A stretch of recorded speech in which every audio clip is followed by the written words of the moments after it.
कुछ महत्वपूर्ण प्रश्न, सम इम्पोर्टेंट क्वेश्चन। ये जो है आपका नंबर सिस्टम, संख्या पद्धति से संबंधित प्रश्न हैं जो आगामी परीक्षाओं में पूछे जा सकते हैं।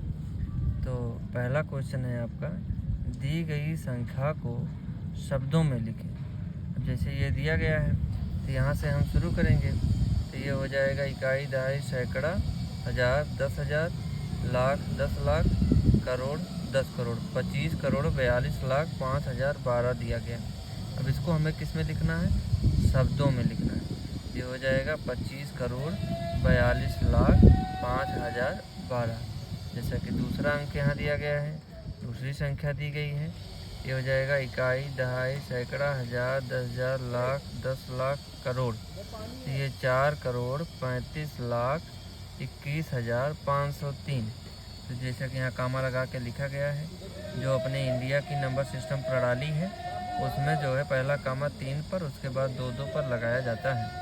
ये इकाई, दहाई, सैकड़ा, हज़ार, 10,000, लाख, 10 लाख, करोड़, 10 करोड़ ऐसे करके जाता है। तो ये 4 पर करोड़ पर है। ये 4 करोड़ 35 लाख 21,000 और 503।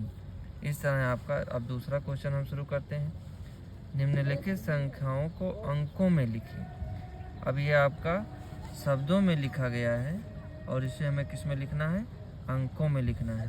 जैसे लिखा है 69 करोड़ 9 लाख 86,000 204। तो ऐसी संख्याओं को समझने के लिए सबसे पहले हम इकाई से शुरू करते हैं। इकाई, दहाई, सैकड़ा, हज़ार, 10,000, लाख, 10 लाख, करोड़ और ये 10 करोड़। अब जैसे यहाँ दिया गया है तो 204, तो 204 का मतलब सैकड़ा के स्थान पे 2 लिख दिया गया, दहाई के स्थान पे 0 और ये इकाई के। उसके बाद यहाँ 86,000 है तो 1000 के नीचे 6 और 10,000 के नीचे 8 हो जाएगा। 9 लाख है, अगर 90 लाख होता तो यहाँ 9 होता है, यहाँ 0 होता है, लेकिन ये 9 लाख है इसलिए लाख के नीचे 9 रखेंगे, 10 लाख के नीचे 0 कर देंगे। उसके बाद 69 करोड़ दिया गया है तो ये करोड़ के नीचे 9 और ये 10 करोड़ के नीचे 6। तो इस तरह आपकी यहाँ संख्या बन जाएगी 69 करोड़ 9 लाख 86,000 204। हम कामा लगा दे रहे हैं तो जिससे समझने में कोई दिक्कत ना लगे। उसी तरह दूसरा, जैसे 80 करोड़ दिया गया है तो करोड़ के नीचे 0 हो गया। अगर 81 होता तो ये करोड़ के नीचे 1 लिखते, लेकिन यहाँ 80 दिया गया है तो यहाँ हो जाएगा आपका 0 करोड़ के नीचे और 10 करोड़ के नीचे 8 लिख देंगे। 71 लाख। अब देखिए यहाँ 71 अगर 70 दिया गया था तो यहाँ 0 करते और यहाँ 7। अगर 7 दिया रहता 7 लाख तो यहाँ 7 करते, यहाँ 0 करते, लेकिन हमारा 71 है तो ये दहाई और इकाई दोनों अंक आ जा रहे हैं। तो 10 लाख के नीचे 7 और लाख के नीचे 1 रख दिए। और ये फिर उसके बाद 9,000 दिया गया है। अगर 10 दिया गया होता तो इसे यहाँ रखते, 11 दिया गया, कुछ दिया गया तो रखते, लेकिन यहाँ 9,000 दिया गया है इसलिए 1000 के नीचे 9 रख दिए और ये 10 के नीचे जो है 0 लग दिए। उसके बाद 18 लिखा है तो सैकड़ा वाले नाम ही नहीं आ रहा है तो यहाँ 0 हो जाएगा और 18 मतलब दहाई के स्थान पे 1 हो जाएगा और इकाई के स्थान पे 8 हो जाएगा। तो इस तरह जब इसको हम संख्या में लिखेंगे तो ये हो जाएगा 80 करोड़ 71 लाख 9,018। इसी तरह अगला है 7 करोड़ है तो दहाई में होता तो हम इधर आगे बढ़ते, इकाई में ही है तो करोड़ के नीचे 7 लिख दिए। और 95 दिया गया है तो 95 में दहाई और इकाई दोनों आ रहे हैं तो इसलिए जो है दहाई के स्थान पर 9 और 10 लाख के नीचे 9 और लाख के नीचे जो है 5 हो गया। उसके बाद 72,000, 72 में भी देखिए दहाई वाले पे 7 आ रहा है, इकाई वाले पे 2 आ रहा है तो इकाई वाले को यहाँ 1000 के नीचे 2 रख दिए, 1000 के नीचे 7। उसके बाद यहाँ 5 110 दिया गया है तो 100 लिखा हुआ, 100 मतलब सैकड़ा हो गया तो सैकड़ा के नीचे 5 लिख दिया और 10 कह रहा है तो एक दहाई के स्थान पे 1 और इकाई के स्थान पे 0 रख दिया। इस तरह आपकी संख्या बन जाएगी 7 करोड़ 95 लाख 72,510। इस तरह अगर शब्दों में लिखा गया होगा तो उसको हम अंकों में रिप्रेजेंट करके, व्यक्त करके, और इस तरह हम अंकों में व्यक्त कर लेंगे। अब अगला प्रश्न हम बात करते हैं। प्रश्न चौखट में दिए गए अंकों का स्थानीय मान ज्ञात करें। अब जैसे यही दिया गया है आपका, अगर इस शब्दों में इसको पढ़ा जाए तो ये हो जाएगा 5,62,39,39,108। ये आपकी संख्या दी गई है। अब इसमें स्थानीय मान बताना है, तो जैसा ये इकाई के स्थान पर होता है, ये दहाई के स्थान पर, ये सैकड़ा, ये हज़ार, ये 10,000, ये लाख, ये 10 लाख और ये करोड़ के स्थान पर दिया गया है। तो हमें अगर एक का स्थानीय मान ज्ञात करना है तो जो अंक है उसको हमने नोट कर लिया, और ये किस स्थान पे आ रहा है, इकाई, दहाई, सैकड़ा, तो इसमें 100 से गुणा कर दिया, 100 गुणे 1 कर दिए, 100 हो गया। तो इस बड़ी संख्या में एक का स्थानीय मान 100 हो जाएगा। और जैसे 3 का स्थानीय मान बताना है, तो 3 का स्थानीय मान ये किस नंबर पे आ रहा है, इकाई, दहाई, सैकड़ा, हज़ार, 10,000, ये 10,000 वाले स्थान पे आ रहा है। और यहाँ कौन सा अंक लिखा हुआ है, 3, तो 10,000 में 3 से गुणा कर देंगे तो हो जाएगा आपका 30,000। इस तरह आप यहाँ 6 पे आएंगे, 6 का स्थानीय मान आपसे पूछा जा रहा है, इकाई, दहाई, सैकड़ा, हज़ार, 10,000, लाख, 10 लाख, तो ये 10 लाख वाले स्थान पे आ रहा है, तो इसमें हमें किससे गुणा करना है, 10 लाख से गुणा करना है। ये 10 लाख गुणे 6 बराबर 60 लाख, ये आपका आंसर आ गया। तो इस तरह जो चौखट में दिए गए हैं बड़ी से बड़ी संख्या में, और जिसका जो पूछा जा रहा है उसी पर उस नंबर से जो है मल्टीप्लाई कर दे रहे हैं। इकाई वाले पे आएगा तो 1 से करेंगे, दहाई वाले पे आएगा तो 10 से करेंगे, और सैकड़ा वाला आएगा तो 100 से करेंगे, हज़ार वाला आएगा तो 1,000 से करेंगे, 10,000 वाला आएगा 10 से करेंगे, 10,000 से करेंगे, और ये लाख वाले पे आएगा तो 1 लाख से गुणा करेंगे, 10 लाख वाले पे आएगा 10 लाख से गुणा करेंगे, जो भी अंक रहेगा उस अंक में से गुणा कर देंगे।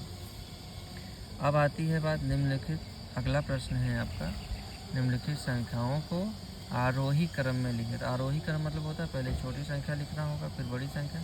अब जैसे मान लीजिए जो नेचुरल नंबर्स दिए गए हैं, जो प्राकृतिक संख्याएं दी गई, 1 से शुरू होता है, 1 2 3 4 5 6 7, ये जो क्रम दिया गया है प्राकृतिक तरीके से, तो किस क्रम में है, आरोही क्रम में दिया गया है। तो याद करने में आपको कभी दिक्कत नहीं होगी।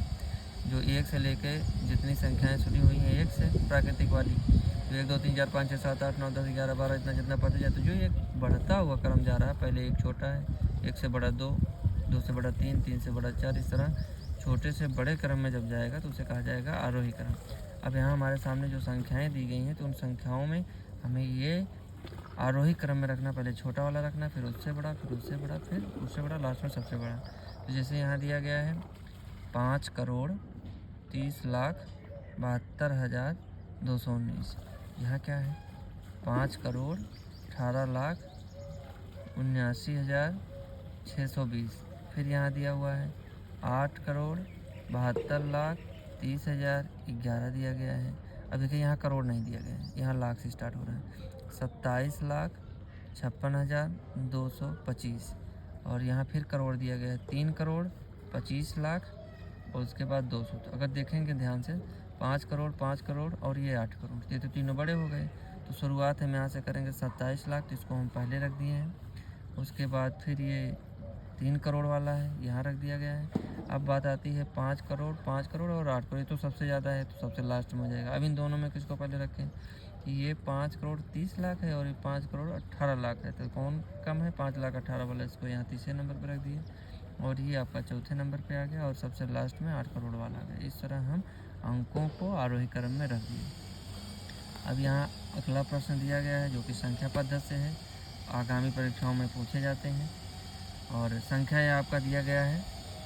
अब यहाँ देखिए अंतर्राष्ट्रीय विध की बात कर रहा है, तो अंतर्राष्ट्रीय विध में अपने इंडिया वाले सिस्टम में पहला कामा 3 पर फिर 2 2 पर लगा हुआ था, लेकिन इंटरनेशनल वाले में, अंतर्राष्ट्रीय वाले में ऐसा नहीं होता, यहाँ हर कामा 3 3 अंकों पर ही लगता है। तो ये हो जाएगा ये आपका, अगर अंतर्राष्ट्रीय सिस्टम में इसको पढ़ेंगे तो इकाई, दहाई, सैकड़ा, हज़ार, 10,000, यहाँ लाख हो जाता है इंडिया वाले में, लेकिन अंतर्राष्ट्रीय वाले में यहाँ 100,000 हो जाएगा। इन तीनों को हज़ार से रिप्रेजेंट करेंगे, इनको इकाई से, तो ये 100,000 हो जाएगा। उसके बाद मिलियन स्टार्ट होता है, 1 मिलियन, 10 मिलियन, 100 मिलियन, फिर ट्रिलियन करके ऐसे आगे बढ़ता चला जाता है। यहाँ हमारा हो जाएगा, देखिए मैंने यहाँ कामा लगा रखा है आप लोगों के लिए, तो ये हो जाएगा 56,304,000 और 219। इस तरह अंतर्राष्ट्रीय सिस्टम में जो ये अंक दिया रहेगा उसको हम व्यक्त कर लेंगे, शब्दों में लिख लेंगे। अगला क्वेश्चन है संख्या को अंकों में लिखें। अब ये देखिए जो शब्दों में लिखा हुआ है, लिखा क्या हुआ है, 213 मिलियन 402,000 1000 और 380। तो यहाँ उसको हम थोड़ा आपके सामने प्रस्तुत कर दिए हैं। जो इकाई, दहाई, सैकड़ा है वो इकाई को रिप्रेजेंट करेंगे। 1000, 10,000 और 100,000 जो दिया गया वो 1000 को रिप्रेजेंट करेगा। और मिलियन वाले 1 मिलियन, 10 मिलियन, 10 मिलियन और ये 100 मिलियन हो गया। फिर ये बिलियन हो गया, 1 बिलियन, 10 बिलियन, 100 बिलियन। फिर यहाँ ट्रिलियन चलता है, इन तीनों में ट्रिलियन हो जाएगा। 1 ट्रिलियन, 10 ट्रिलियन और 100 ट्रिलियन। तो ये अंतर्राष्ट्रीय सिस्टम में आपको रिप्रेजेंट किया गया है। जैसा कि आपका क्वेश्चन है 213 मिलियन, तो मिलियन वाले कॉलम में चले आएंगे। 213 कह रहा है तो 100 वाले में 2, दहाई वाले में 1 और ये 3 इकाई वाले में, तो 213 मिलियन हो गया। 402,000, तो 400 सैकड़ा वाले में 100 रख दिया, 10 वाला दिया ही नहीं गया है और 402 दिया गया है। इकाई वाले पर जो है 1000, जो 1000 का इकाई वाला है यहाँ 2 रख दिया, तो 402,000 हो गया।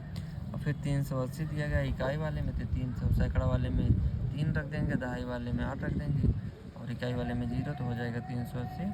इस तरह संख्या आपकी क्या बन जाएगी, अंकों में क्या लिखा जाएगा, 213 मिलियन 402,000 380। ये आपका अंतर्राष्ट्रीय सिस्टम में अंकों में आपने प्रदर्शित कर दिया। यह प्रश्न आपका दिया गया है, नंबर सिस्टम संख्या पद्धति का ये प्रश्न है और ये आगामी परीक्षाओं में पूछे जा सकते हैं। इस प्रकार ये आपका क्वेश्चन है, 46,087 को 356 से भाग करके उत्तर की जांच एल्गोरिथम के नियम से करना है। तो एल्गोरिथम का नियम अक्सर एग्जाम में पूछे जाते हैं, कॉम्पिटिटिव एग्जाम में पूछे जाते हैं। जैसा ये आपका क्वेश्चन दिया गया है 46,087 और 356 से हमें भाग देना है। तो भाग देने में हमें क्या करना होता है, जैसे यहाँ 3 अंक है तो बड़ी सी संख्या में 3 अंक का चुनाव कर लेंगे, तो ये 460 हो गया और 356 तो एक बार ले जाएंगे, तो यहाँ 356 आ गया। 10 में से 6 निकालेंगे, 4 आ जाएगा। 6 में से यहाँ 6 चला ही गया एक, तो यहाँ 5, 5 में से 5 0 हो गया और यहाँ बचा आपका 4, 4 से 3 निकाल दिया, 1 आ गया। एक अंक उतारने का नियम है, तो एक बार में एक ही अंक उतरता है, तो 8 आपने उतारा, अभी 1048 हो गया। और 356 को इसको हमने 2 बार ले गए, तो 2 बार ले जाएंगे, चेक कर सकते हैं आप।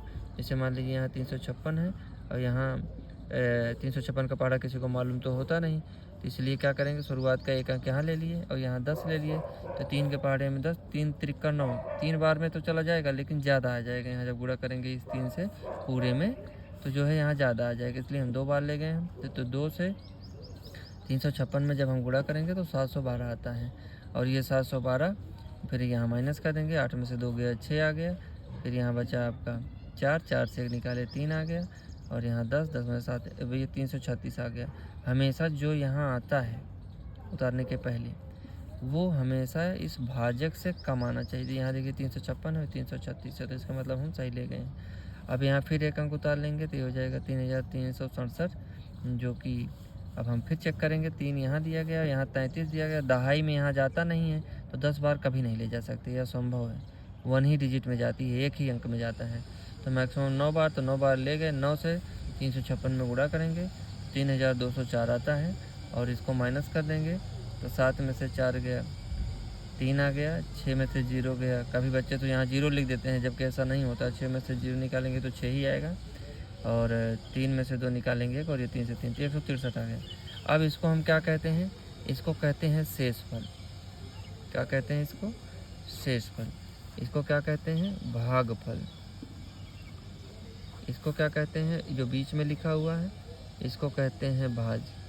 और ये क्या है आपका, इसको कहा जाता है भाजक, जिससे आपको समझने में दिक्कत ना हो। तो ये नियम होता है, जो ये भाज्य होता है, भागफल और भाजक इन दोनों का गुणा किया जाए और शेषफल को जोड़ दिया जाए और इस भाज्य के बराबर आ जाए तो उस नियम को कौन सा नियम कहते हैं, अलगर्दिम के नियम कहते हैं। क्या कहते हैं, एक बार फिर से नियम हम आपके सामने प्रस्तुत कर रहे हैं। भाज्य बराबर भाजक गुणे भागफल धन शेषफल। अब भाजक की जगह 356 था, हमने 356 लिख दिया। भागफल की जगह 129 था तो 129 रख दिए, प्लस जो शेषफल है 163 ही है। फिर 356 का 129 से गुणा करेंगे तो 45,924 आएगा और उसमें 163 जोड़ेंगे जब तो 46,087, जो कि हमारा ये भाज्य था। इसके मतलब ये नियम सत्य है।